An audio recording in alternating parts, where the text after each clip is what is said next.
অনেক সময় এমন হয় আমরা কোনো জমি বা সম্পত্তি কেনার অনেক পরে খোঁজ পাই সেই জমিটা আরো অনেকের কাছে আগের মালিক বিক্রি করে দিয়েছে, আমরা প্রতারণার শিকার হয়েছি। সেই ক্ষেত্রে আমাদের মনে একটা প্রশ্ন জাগে, তাহলে সেই সম্পত্তির প্রকৃত মালিক কে হবে?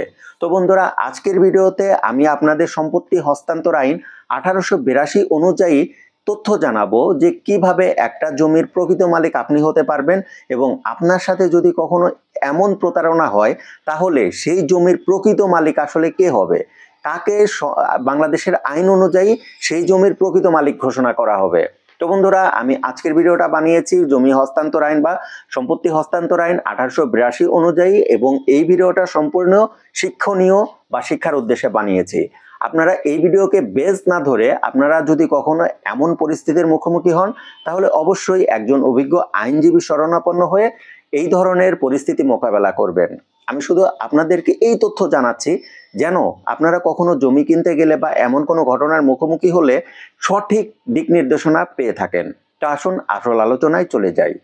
আমি আগেই বলেছি, অনেক সময় আমাদের দেশে এমন হয় যে একজন বিক্রেতা সে প্রতারণা করে অনেকের কাছে একই জমি বিক্রি করে সেখান থেকে চলে যায় বা দেশের বাইরে চলে যায়। তখন যে ক্রেতাগুলো আছে তাদের মধ্যে একটা বিভেদ বা দ্বন্দ্ব তৈরি হয়।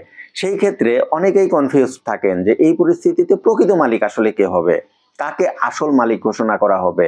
তো সম্পত্তি হস্তান্তর আইন 1882 এর 48 নম্বর ধারা অনুযায়ী যদি কখনো এমন হয় যে একজন বিক্রেতা অনেকের কাছে একটা সম্পত্তি বিক্রি করে গিয়েছে, তাহলে প্রথম যে ক্রেতা সে হবে প্রকৃত মালিক।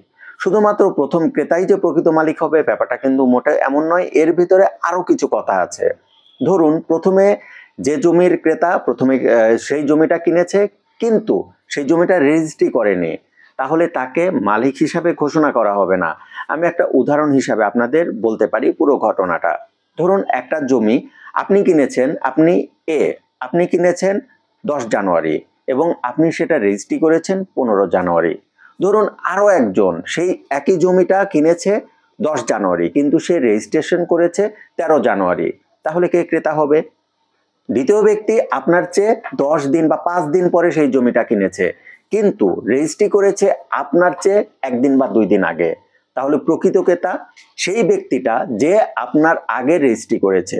তার মানে বুঝতে পারছেন, একটা জমি বা সম্পত্তির প্রকৃত মালিক হতে হলে আপনাকে রেজিস্ট্রেশন সম্পূর্ণ করতে হবে।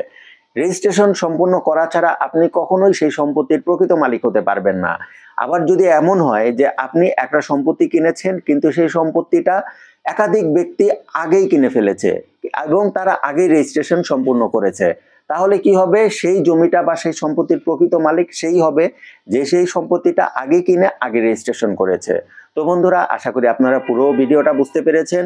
এই কারণে যদি কেউ বা আপনি কখনো কোনো সম্পত্তি কেনেন তাহলে অবশ্যই ভেরিফাই করে নেবেন সেই সম্পত্তিটা আগে রেজিস্ট্রেশন সম্পূর্ণ হয়েছে কিনা এবং অন্য কারো কাছে সেই জমিটা বিক্রি করা হয়েছে কিনা। এর জন্য অবশ্যই আপনাকে ভূমি অফিসে যেতে হবে।